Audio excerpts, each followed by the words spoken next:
Unit 14, Helen Keller. Part 1.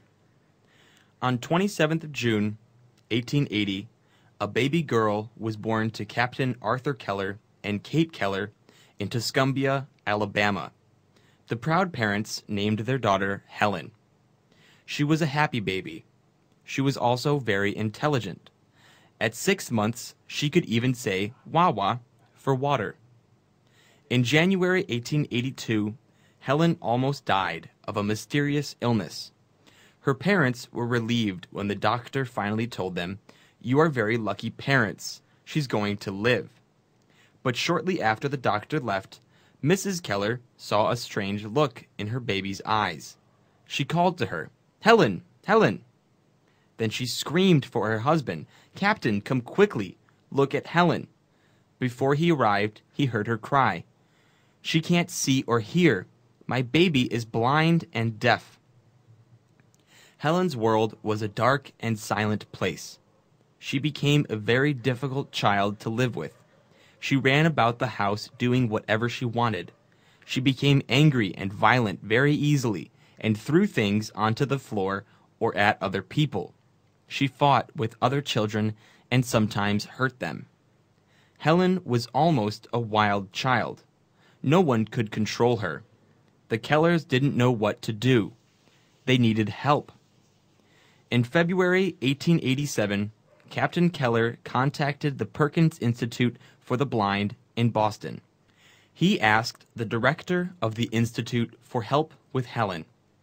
The director of the institute spoke to a young woman called Annie Sullivan. He told Annie about Helen and asked her if she would like to become Helen's teacher. The director explained, "Helen is a very intelligent child, but she has no language. There's a treasure inside her that needs to be opened, and I think you can open it for her." Part 2. Annie Sullivan was excited by the idea of helping a deaf-blind child. She agreed to travel to Tuscumbia and become Helen's teacher. When she arrived at the Kellers' house, she found a very messy, spoilt little girl. Helen grabbed Annie's suitcase and immediately began pulling everything out of it. Annie took a present for Helen from her suitcase. It was a doll. Then, using a special alphabet, she spelt into Helen's hand, D-O-L-L, doll. "I'm going to teach you language, the door to the world for you," she told Helen. Helen grabbed the doll and threw it violently onto the floor. Annie tried to make her pick it up, but instead, Helen kicked Annie in the face and knocked out a tooth. At the dining table that evening, Annie found that Helen was allowed to eat with her hands and take food from other people's plates.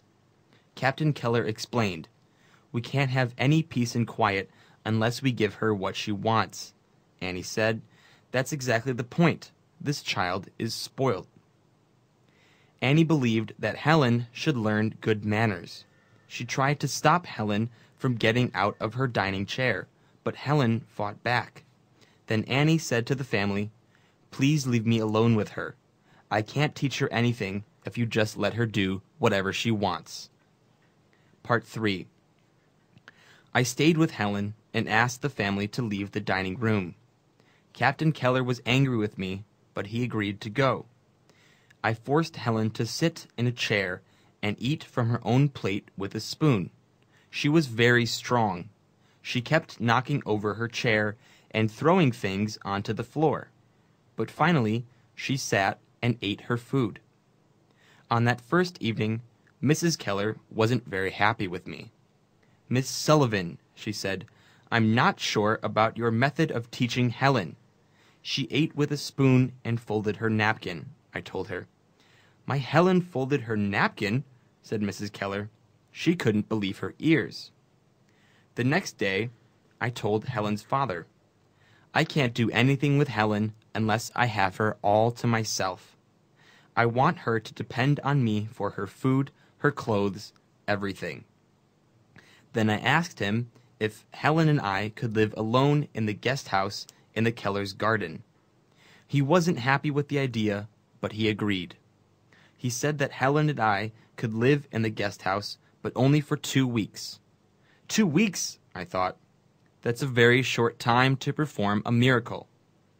In the guest house, I had complete control over Helen. One day, I remember she wanted a piece of cake. I said, "Okay, Helen, if this is what you want, there's a word for it." I spelt into her hand C-A-K-E, cake. Then I said, "When you understand that there's a word for everything, the world will be yours." The 2 weeks passed. On the last morning, Mrs. Keller spoke to me. "Miss Sullivan, your eyes look very tired," she said. "Why don't you rest? We're very happy with all that you've done for Helen. She's a different child." "She is different," I said. "She has manners, but she doesn't have language. She can spell 13 nouns and 5 verbs, but she doesn't know what they mean." Later that day, Helen and I were in the garden. I was thinking. It was my last day. I needed more time. We walked over to the water pump. I began pumping. Then I put Helen's hand under the gushing water. As usual, I spelt the word for her. W-A-T-E-R. Water. Then something happened. In a very strange voice, as if she remembered something from when she was a baby, I heard Helen say, "Wah-wah." Then she grabbed my hand and spelt W-A-T-E-R. I called for her parents. Captain and Mrs. Keller came running out of the house. Helen reached for her mother and spelt M-O-T-H-E-R into her hand, then T-E-A-C-H-E-R. Next, Helen put her arms around me. She was so happy. She now understood what words were. At last, she had a key to language. The world was hers. I held her hand and spelt the words I-L-O-V-E-H-E-L-E-N. Helen went on to learn to speak, read, and write. In 1904, she graduated from Radcliffe College, one of the best colleges in the United States. She later wrote books, appeared in films, toured foreign countries, and became famous all over the world. Helen and Annie stayed together for 50 years until Annie's death in 1936. Helen died in 1968.